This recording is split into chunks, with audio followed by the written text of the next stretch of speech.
What's good, YouTube? My name is Mary Kay and welcome to Mary Kay Confidential. Today's video is a part of a three-part series all about starter locks. Part 1 is about what you should do to your hair in preparation for locks. Part 2 is all about the day of starting your locks. And part 3 is all about what to expect during that first month after you started your locks. So if any of those topics interest you, please stay tuned. And don't forget to like, comment, and subscribe. Welcome to part 2 of this three-part series all about starter locks. Today is part 2. There are a few things that you need to do on the day of starting your locks to make sure that the day goes very smoothly for you. So the first thing that I recommend on the day that you start your locks is to set the mood. Yep, that's right. Set the mood. If you are into candles, make sure to light your candles. No matter what genre of music you like, go ahead and put your favorite playlist on so that you have the perfect mood going on. And make sure that your chair is extremely comfortable because you're going to be there for a while. Now that you have the mood set, you need to get your products together. On wash day, I have always loved to go ahead and line all my products up to make sure I have everything I need and I'm not hesitating or slowing down between steps because I can't find what I need. You do not necessarily need some type of special shampoo on the day that you start your locks. Whatever you've been using in your hair prior, if it's been doing really great in your hair, go ahead and wash with that same product. But before you start washing your hair, make sure that you have your products that you intend to use to actually lock your hair. So if you're going with the gel, make sure you have that readily available. Or if you're using, for instance, rose water and oil, or just plain water and oil, make sure to have those products ready to go at your disposal when you get ready to start your locks. With locks, it is not recommended that you use any creamy products or butters in your locks.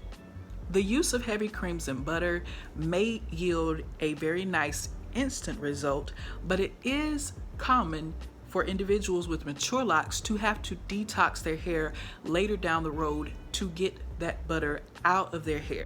So try to keep your products nice and light. Now let's talk about some tools that you should have on the day that you're starting your locks. Now this is more so if you're starting with comb coils or with 2-strand twists. If you're starting with, say for instance, interlocking, of course there's a different tool and method for that. But I am not very versed in that topic and therefore I don't want to provide you with any incomplete information.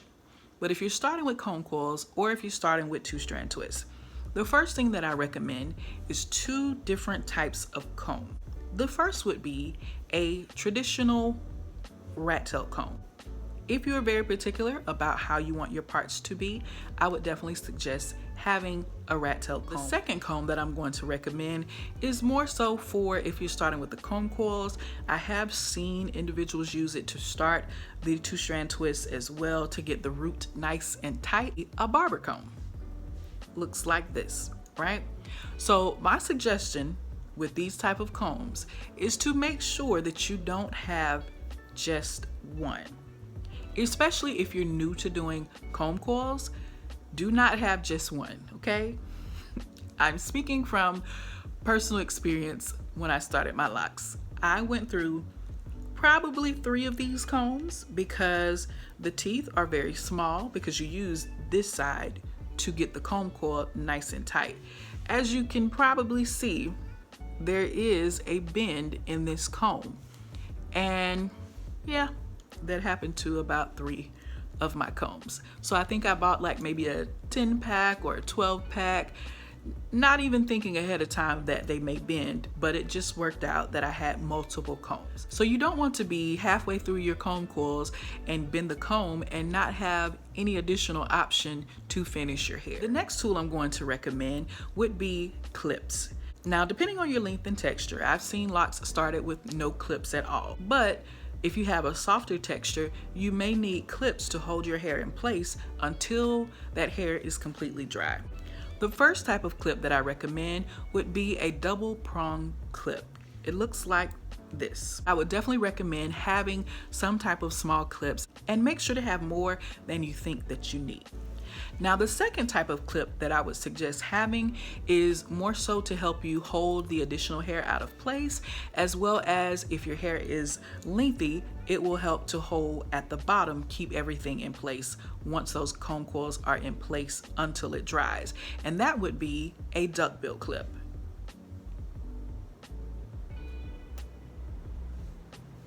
Also, depending on the length of your hair, you may want to have rubber bands or some type of elastic bands to hold your hair out of the way while you work on each section.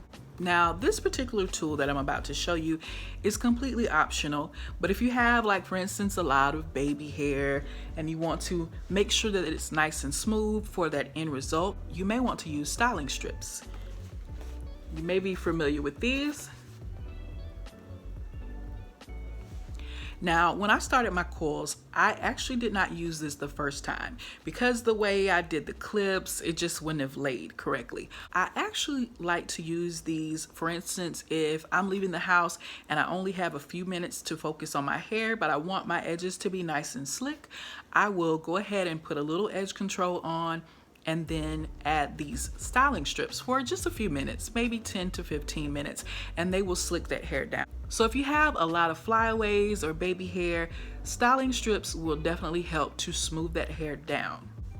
And one tool that I probably would not be able to survive without would be an additional mirror. Yes, an additional mirror. If you're very particular about your parting and you are doing the locks yourself, you want to be able to check your parting.